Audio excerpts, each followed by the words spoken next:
For people who like taking notes, I just want to read a few more passages which I skipped when I read that there's equality in the Godhood or the Godhead.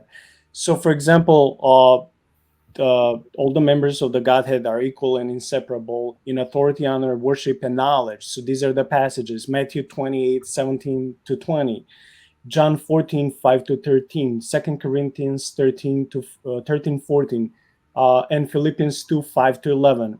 Also, they're equal and inseparable in power and actions: Romans 8:11, 1 Corinthians 8:6, Ephesians 2:18, Colossians 1:15-17. We know it's Jesus, Hebrews 9:14. And there's so many more verses. Again, I'll be posting articles because I would like people to learn more, Christians or non-Christians, Trinitarians or non-Trinitarians. I want people to learn more about Jesus' divinity and Trinity overall. Dr. Merchant, when it comes to the historical perspective, which I think it's one of the most important parts of our tonight's episode, because we want to defend the Trinity from historical point, and we already assessed, what happened in the Council of Nicaea. We already assessed, many passages in the Bible from Genesis to Revelation. We just explained to the audience that Trinity is not something invented, even though the word Trinitas was invented by the early church father Tertullian, I think in late 2nd century. But there's this clear teaching that there are three, members of the Godhead, like you said, that they're wielding the same divine power. So for the last section of the episode, I wanted to leave this maybe. Well, I don't know if it will be the longest section, but I thought if we would summarize some of the church fathers. And first one, I thought, since I mentioned Tertullian, to maybe if you can please summarize his very famous work against Praxeas, which is known as a processional or early Trinitarianism. Yeah, Tertullian, as you mentioned, is the late 2nd century.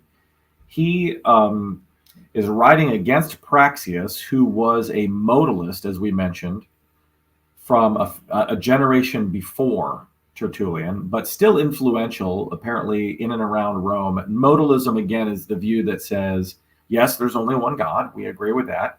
And the Father, Son, and Spirit are equal in divinity, but the Father, Son, and Spirit aren't really individuals.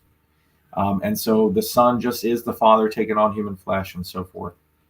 And Tertullian is writing against that misunderstanding. And the modalists are saying, well, how else are you going to be a monotheist? This is the only way to be a monotheist. And Tertullian is saying, no, when you articulate monotheism in this very strict way, it becomes unbiblical, and you deny the economy. That's the word that he uses, the economy.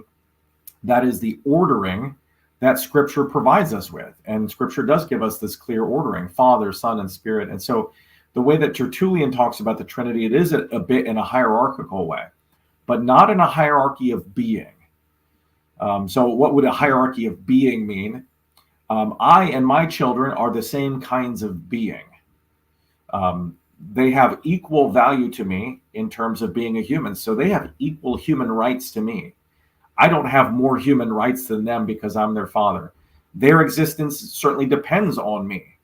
And so Jesus would say yes, Tertullian would say yes, Jesus's existence does in some mysterious sense depend on the Father, who is the source of divinity, because he's begotten of the Father. But he's not created by the Father as a creature. So in that sense, my children are equal to me in being, whereas my dog, he's not equal to me and my children in being. He is a lesser being. And so that justifies discrimination. So in my house, there is discrimination.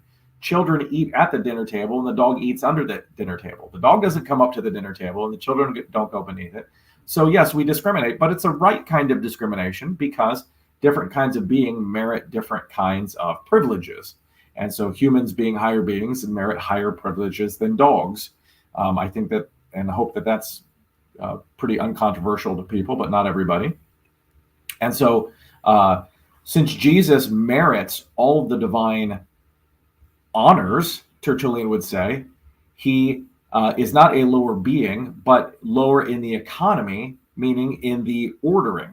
And so the Father sends the Son. and the Son is obedient to that sending. And so it is again, it's a hierarchy not of being, but he would say in a hierarchy of ordering. And then the Spirit is sent from the Father through the Son, he would say. And so that's the way he explains the Trinity. And ultimately, he uses an analogy of the sun. He uses a number of analogies, but imagine the sun in the sky. The sun, by nature, radiates out light and heat. It's not the sun if it's not radiating light and heat.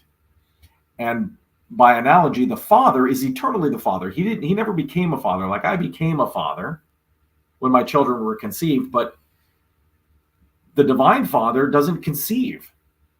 There's no one like him. There's no one with whom to conceive. He is eternally Father, and so he eternally begets the Son and produces the Spirit, just like the sun eternally radiates out light and heat. And on the earth, we see the Son through the sunlight, so we see the Father through the Son of God. No one comes to the Father but through me, Jesus says. And we, in a sense, experience God in the Spirit, just like we feel the sun in the heat of the sun. And I think that's a very useful analogy that he gives, and he's doing that explicitly to counteract modalism.